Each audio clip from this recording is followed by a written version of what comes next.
nous allons directement vous passer la parole, la Monette Vaquin.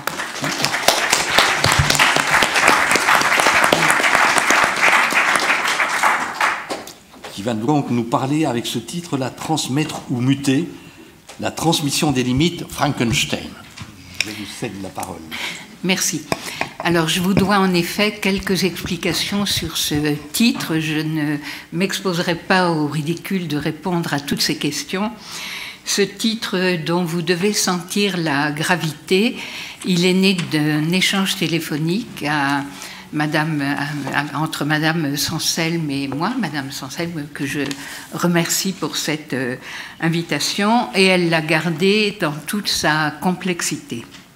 Si je n'avais pas la chance de vous parler après les orateurs d'aujourd'hui qui vous ont parlé de panne dans la transmission, de ses effets dans le droit ou de refus de la transmission, ce que j'ai à vous dire, à mon avis, mais serait rigoureusement impossible à transmettre. Je vous propose, pour la clarté de mon exposé, de garder Frankenstein pour vos questions. Alors pourquoi Frankenstein? Parce que j'ai écrit 2 livres sur ce mythe qui pose la question scandaleuse d'un savant qui fabrique l'humain au laboratoire et de ce qui s'ensuit. Je répondrai à toutes vos questions là-dessus, non pas sur le contenu du livre, je vous invite à le lire, mais sur ce qui permet, dans l'étude que j'ai faite des circonstances de la vie de Marie Shelley et du moment où elle l'a écrit, pourquoi cette jeune fille, cette toute jeune femme de 18 ans, doublant sur le poteau les grands écrivains que sont Byron et Shelley, parvient à écrire ce livre. Retenez juste que dans l'ouvrage de Marie Shelley, l'homme fabriqué n'est pas le monstre, le monstre plutôt n'a pas de nom. Elle le nomme pas, ou elle l'appelle le démon, la créature. Le Frankenstein, c'est le savant. Et c'est la réception populaire qui, en confondant le nom du savant et du monstre, ose ce scandale.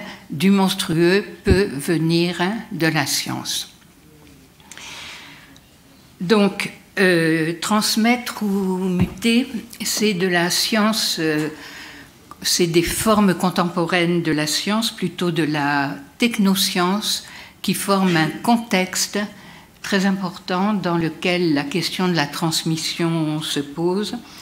Et c'est de cela que je vais vous parler.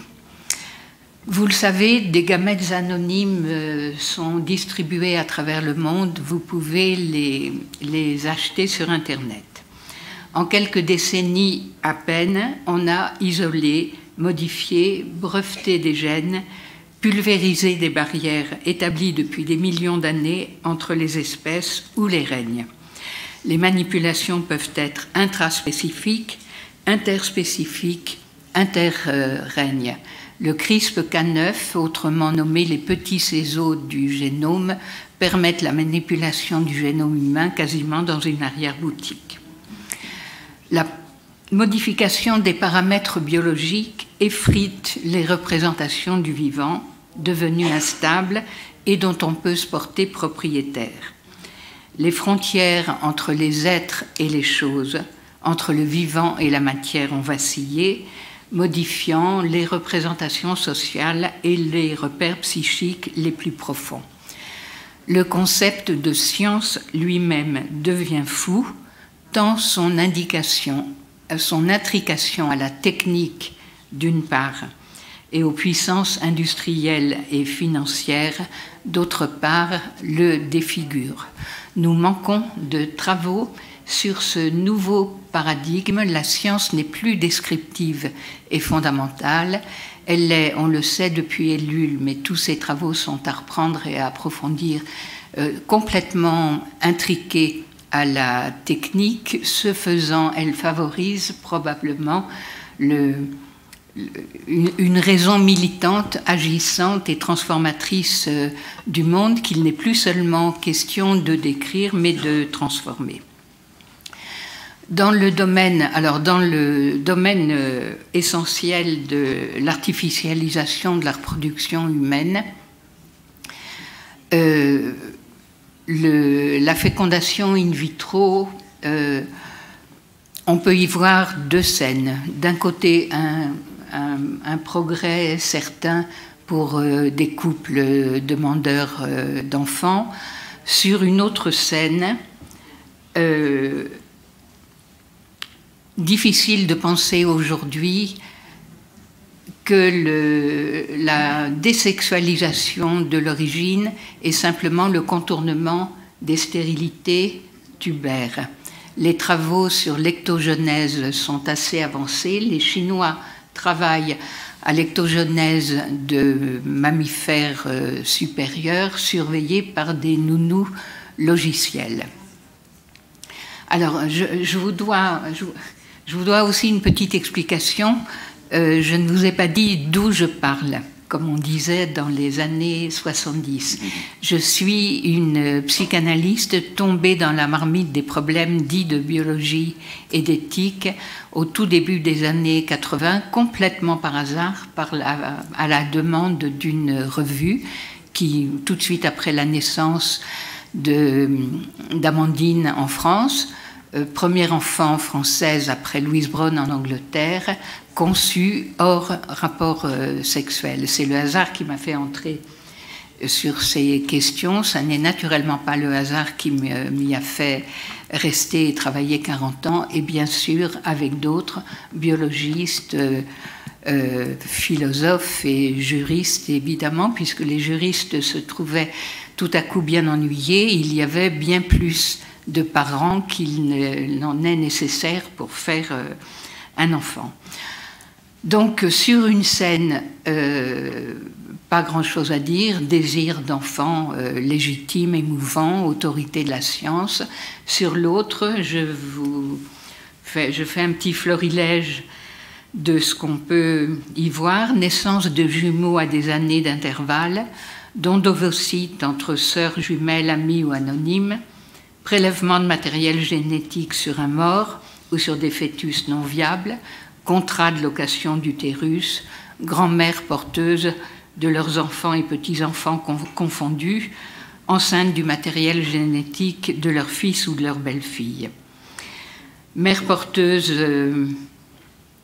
de 2 enfants issus de 4 géniteurs, ou au contraire, jumeaux portés par des mères porteuses différentes, société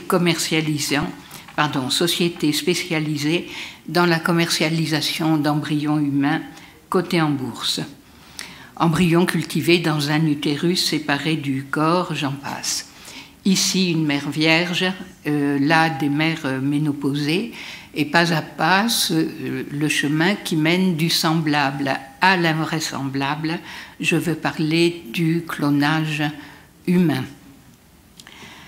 C'est-à-dire, bon, il n'a pas eu lieu, enfin en tout cas pas à ma connaissance, volonté, enfin du point de vue de l'inconscient, bien sûr, de fabriquer l'humain de manière répétitive, rationnelle, un peu comme un objet qui ne démente pas la science.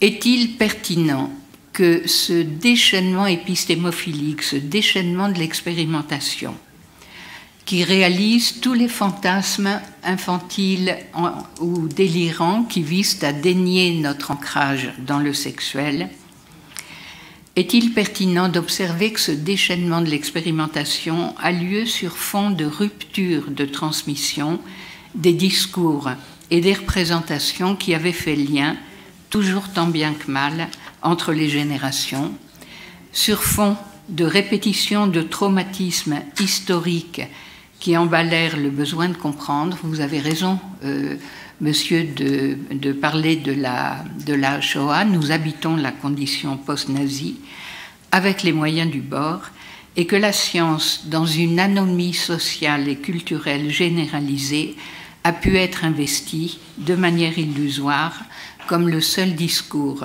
non mensonger, infalsifiable, le discours religieux tenu pour obsolète et les espoirs idéologiques discrédités.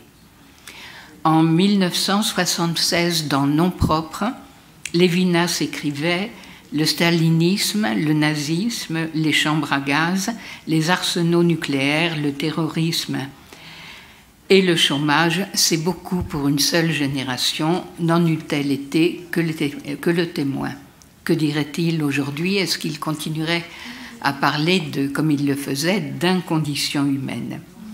En quel lieu, aujourd'hui, et après de telles désillusions,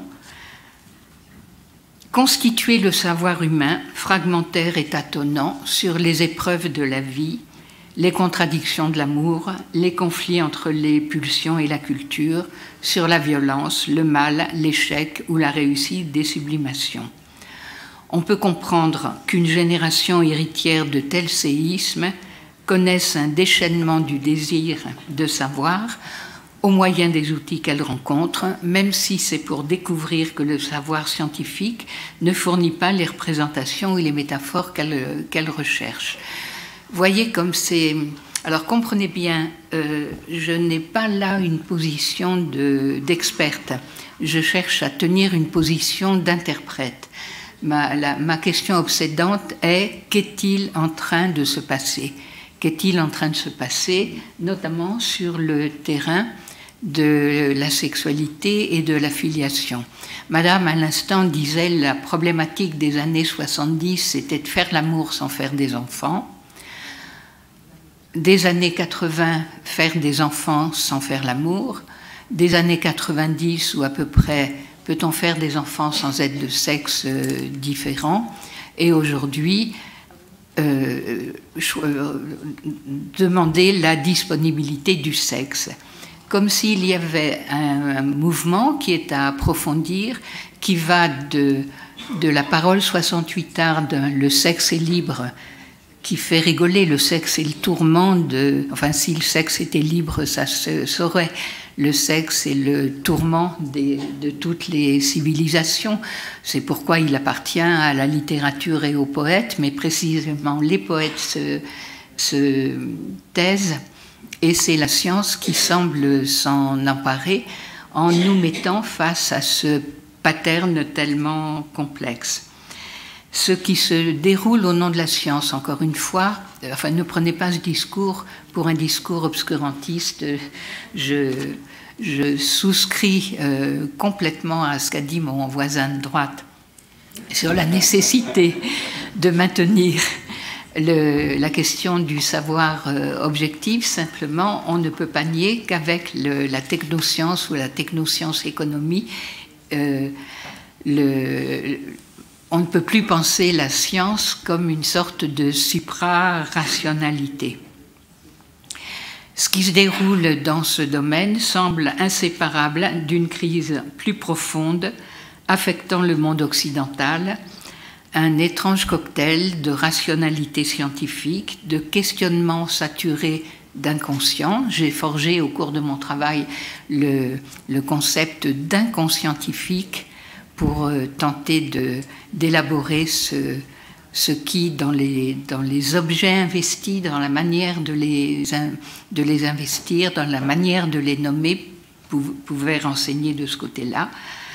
Il se passe dans la science, ou au nom de la science, ou dans la culture, mais c'est la science qui l'exécute, quelque chose qui fait voler en éclats tous les contenants, suscitant en effet une atmosphère de mutation, de sortie de l'espèce.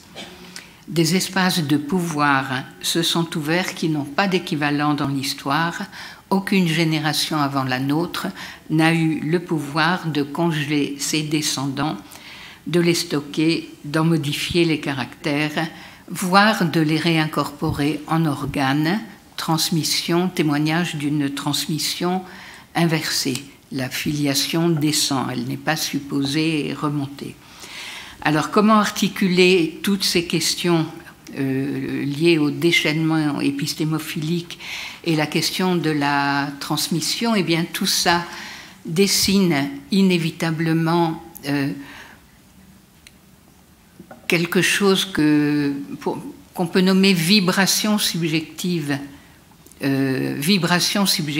des sociétés.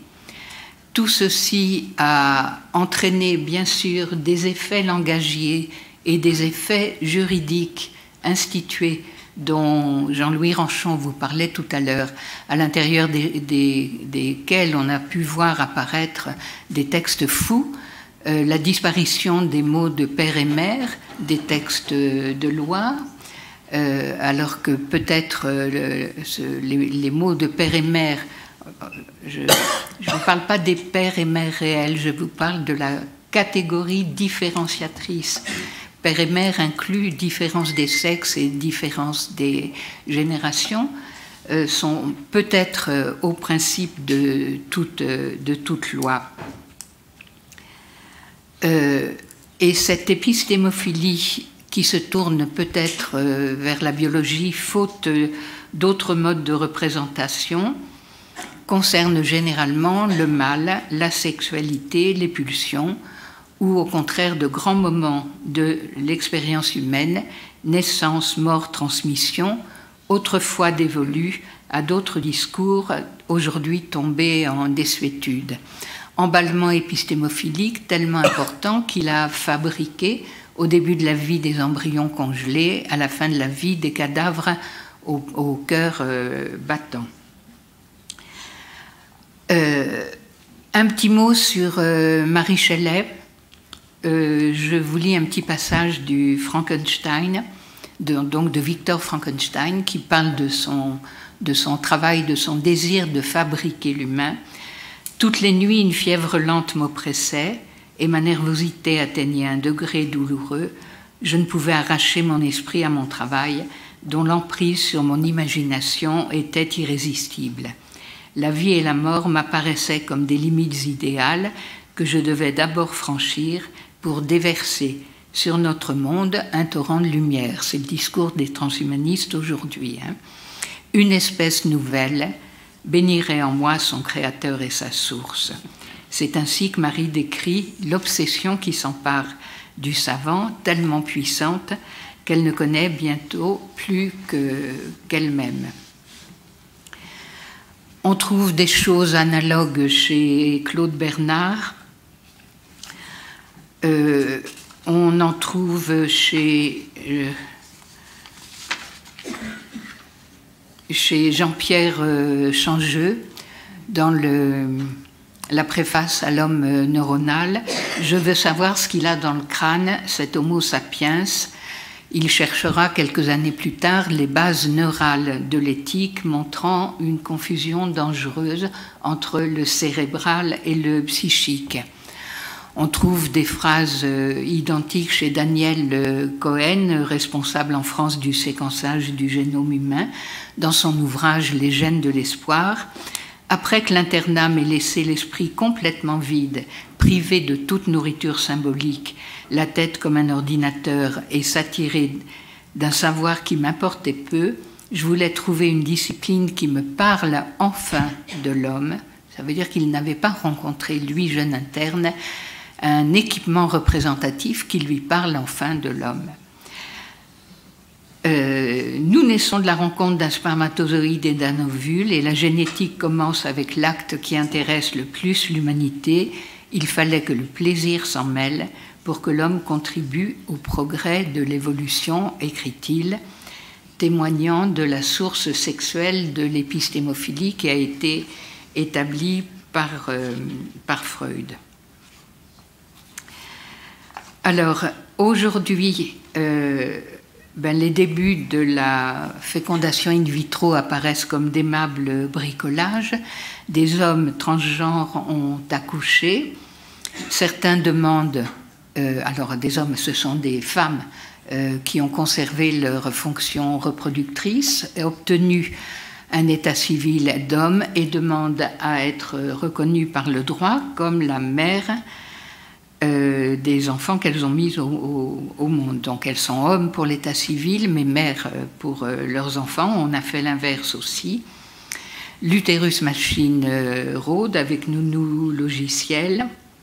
Des chercheurs travaillent à la fabrication de spermatozoïdes féminins et d'ovocytes masculins à partir de cellules souches.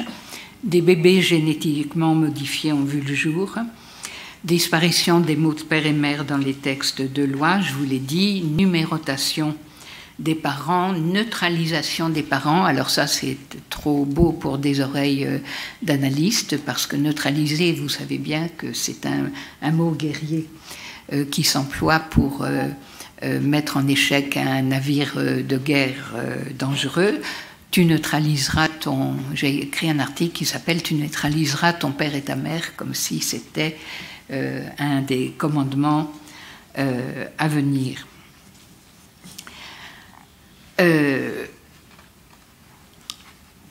Naturellement, alors ne croyez pas encore une fois ce discours anti-scientifique. La difficulté vient du fait que nous avons affaire à une technoscience transformatrice agissante pour laquelle nous manquons encore de travaux. Freud avait établi que la science, l'art, la pulsion épistémophilique venait du désir de l'enfant de connaître l'origine d'un puits-né, les mystères de la sexualité, mais que ces transformations rendaient cette pulsion initiale méconnaissable dans son stade achevé. Nous avons à nous demander quel est le statut de la technique au regard des pulsions. Mais alors, Pierre Legendre a parlé dans ce qui s'est déroulé dans le champ particulier de la fabrication de l'humain d'attaque à la filiation, mais une destruction, un démontage peuvent être aussi l'expression d'une quête. L'omniprésence des thèmes et des signifiants généalogiques et religieux ne laisse pas d'interroger. Quête et destruction du religieux au sein de ce déchaînement épistémophilique, mais lequel? Est-ce qu'il s'agit d'une quête d'un texte capable de fournir des représentations vivables, investissables de l'expérience humaine, d'un socle mythique de la logique, comme le nomme Olivier Rey? Tu avais tout à fait raison de faire remarquer que tout ceci se déroule sur fond de déclin, c'est le moins qu'on puisse dire, ou d'achèvement ou disparition du christianisme.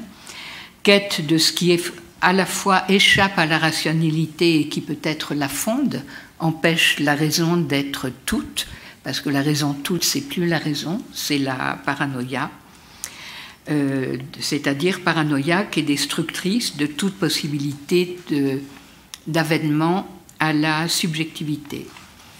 Jusqu'où peut-on aller sans muter, psychiquement, anthropologiquement? Telle est la question. Muter, ça peut être cesser de penser, ou penser sans plus sentir, ou encore sentir sans penser, et décharger d'émotions non psychisées dans des actes de violence. Ce peut être aussi s'adapter. Pierra Olagnier, grande psychanalyste qui est morte il y a une vingtaine d'années, écrivait « On peut imaginer un fonctionnement psychique qui ferait appel à des défenses que nous sommes encore capables de qualifier de pathologiques et qui deviendraient pour ceux qui nous suivront la preuve d'une bonne adaptation du sujet à sa réalité. » Et le philosophe Fougerolles, l'homme qui nous suivra sera-t-il un autre homme ou un être autre que l'homme? Qu'est-ce qu'on a à opposer? Est-ce que nous sommes totalement orphelins pour penser tout ça?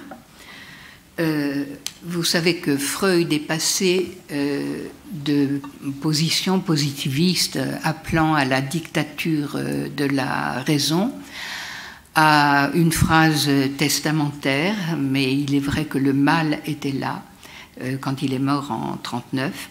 On dirait que le progrès a conclu un pacte avec la barbarie. Lacan, à la fin du séminaire sur l'éthique, écrit « Comment les pouvoirs ont-ils pu se laisser faire ? La réponse à ce problème est à chercher du côté d'un certain effondrement de la sagesse. C'est un fait qu'ils se sont laissés faire, que la science a obtenu des crédits, moyennant quoi nous avons cette vengeance sur le dos. Chose fascinante, mais qui, pour ceux qui sont au point le plus avancé de la science, ne va pas sans la vive conscience qu'ils sont au pied du mur de la haine. On peut méditer cette fulgurance, cette phrase profonde. Peut-être, plus personne ne peut en parler avec Lacan, mais peut-être a-t-il senti ce déplacement de besoin d'équipement représentatif via le langage, via la poésie, via les identifications portées par les gestes, paroles, théâtralité, que sais-je, en tout cas des phénomènes langagiers. Peut-être a-t-il senti que la science ne pouvait pas apporter à l'homme ça, c'est pas son rôle, et qu'aujourd'hui lui étaient déléguées des questions qui ne sont pas de son ressort. L'apôtre nous dit qu'au commencement était le Verbe, écrit George Steiner, précisément un penseur qui n'a jamais cessé de marteler que nous habitions la condition post-nazie. Il ne nous donne aucune assurance quant à la fin. Lacan, enfin, et c'est avec lui que je conclurai, à la fin du séminaire sur l'éthique, les tout derniers mots, il écrit « L'important n'est pas de savoir si l'homme est bon ou mauvais à l'origine, l'important est de savoir ce que donnera le livre quand il aura été tout à fait mangé. » Le livre. Voilà pourquoi l'humanité semble-t-elle vouloir se quitter elle-même et pourquoi aujourd'hui je partage avec vous mes questions.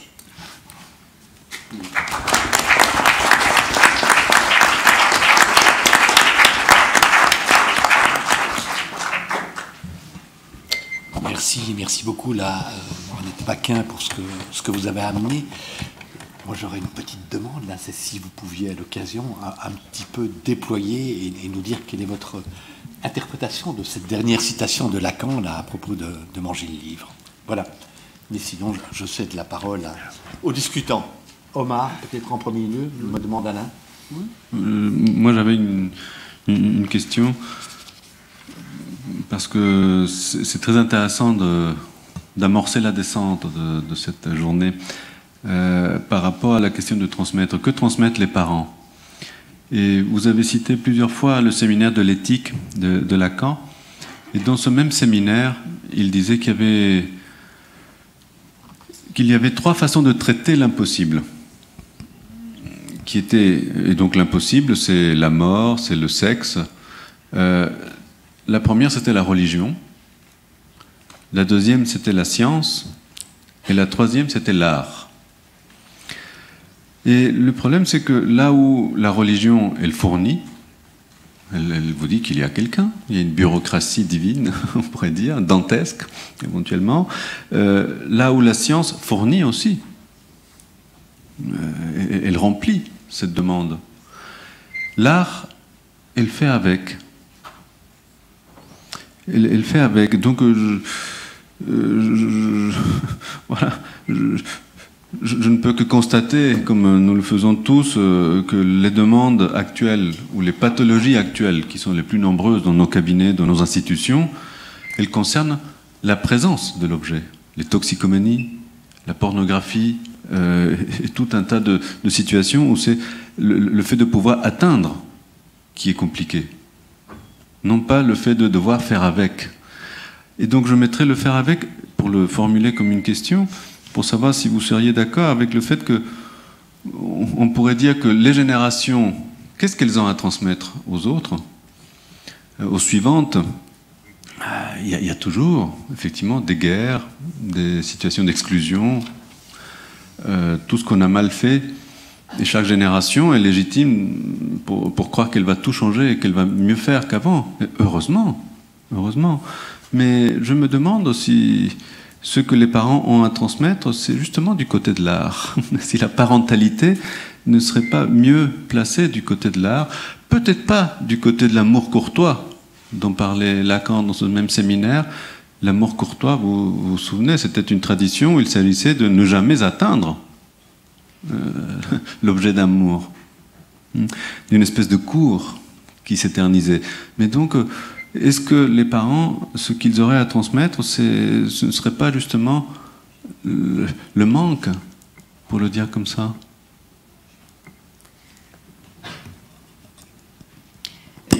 Je peux pas être plus d'accord et sur le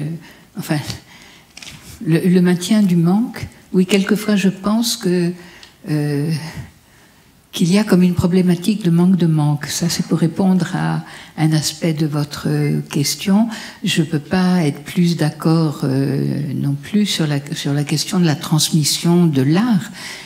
Si vous êtes désespéré de l'état du monde, écoutez un quatuor de Beethoven. C'est comme, ça m'avait touché justement que vous disiez les poètes se taisent. À partir de là, j'ai plus pu écrire quoi que ce soit. Ça m'a attristé profondément de faire ce constat. Que, effectivement, la science a des choses à dire face à une revendication actuelle, et pas seulement des jeunes. Hein. Tout le monde veut pouvoir disposer de son corps, de son temps, de son argent, de ses parents, de tout ce que vous voulez. On consomme tout. On est tous sur des plateformes Netflix ou autres, où on n'a plus à se dire, tiens, on a 6 chaînes, il n'y a rien qui me plaît ce soir. Ah, non, vous en avez 150, il y a forcément quelque chose qui vous plaît dans cette offre faramineuse. Et donc, comme vous dites, les poètes se taisent,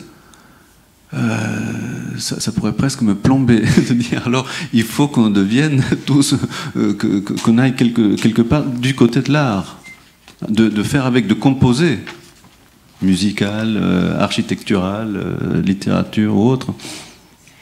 Je voudrais pouvoir le citer, mais je le retrouve pas sans le trahir. Philippe Jacotet écrit, il a répondu à votre question. Il écrit « La muse moderne porte une blouse blanche et des lunettes et son diplôme licence Essex. » Essex. Quant à la question que vous me posiez sur qu'est-ce que les parents doivent transmettre, alors c'est quelque chose qui avait été évoqué dans l'échange avec Madame Sanselme, qui a fait le titre de cet exposé, la transmission de la limite. Pierre Legendre a écrit « Ce qu'une génération doit à l'autre, c'est la limite ».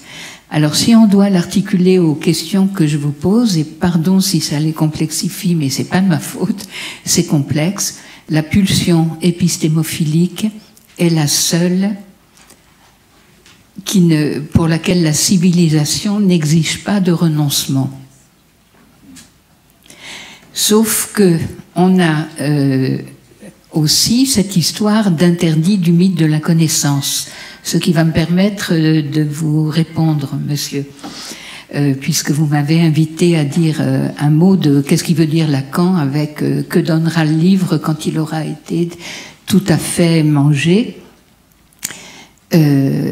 Certains exégètes font porter l'interdit non pas sur la connaissance. Il n'y a rien à redouter du savoir en tant que tel. Il y a tout à redouter d'une science qui commuerait en objet comment vous dire, l'objectivation est une nécessité dans la science, c'est une perversion dans l'homme. Et la biologie s'enlise dans une contradiction.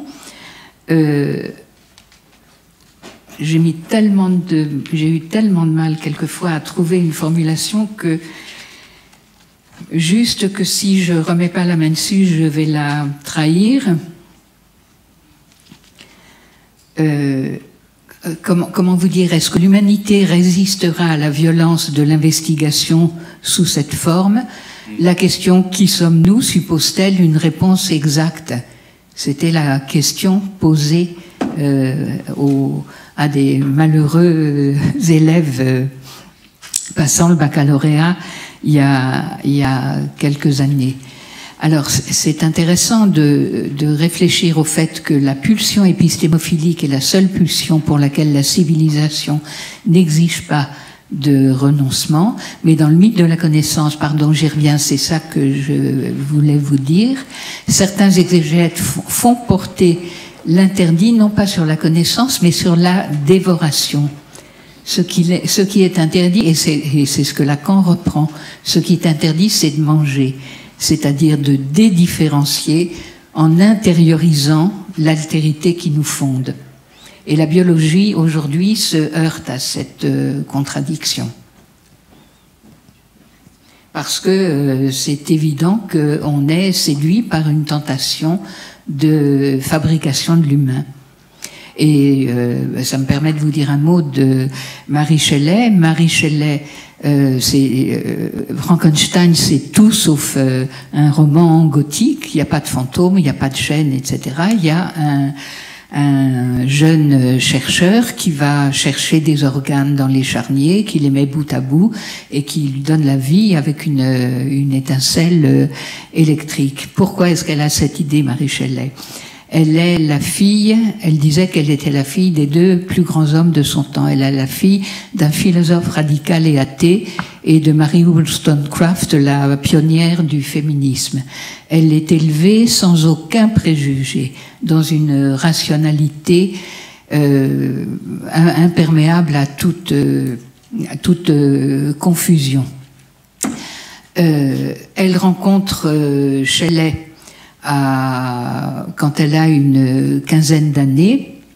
Shelley suit les enseignements de son père, tombe amoureux de Marie, tombe amoureux plus ou moins de sa sœur, enlève les deux jeunes filles pour les soustraire au joug familial, et tout le monde s'en va rejoindre Byron, apôtre de l'amour libre, qui est à ce moment-là sur les rives du lac Léman, qui a laissé en Angleterre sa femme et un enfant, et une autre enfant qu'il a de sa sœur. Ce sont des 68ards. Ils nous ressemblent, cette génération nous ressemble, préfigure sur un mode antérieur et beaucoup plus intime ce que notre génération allait vivre sur l'illusion que le sexe est libre, précisément, et peut se passer de représentations, de discours, d'équipements représentatifs, apories de l'amour, apories de la sexualité, et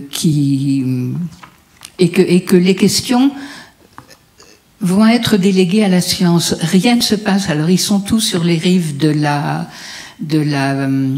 lac Léman. Le temps se gâte. Ils décident qu'ils vont écrire chacun une histoire de fantôme. Bon, ils sont, Shelley, c'est quand même pas n'importe qui, Byron et tout.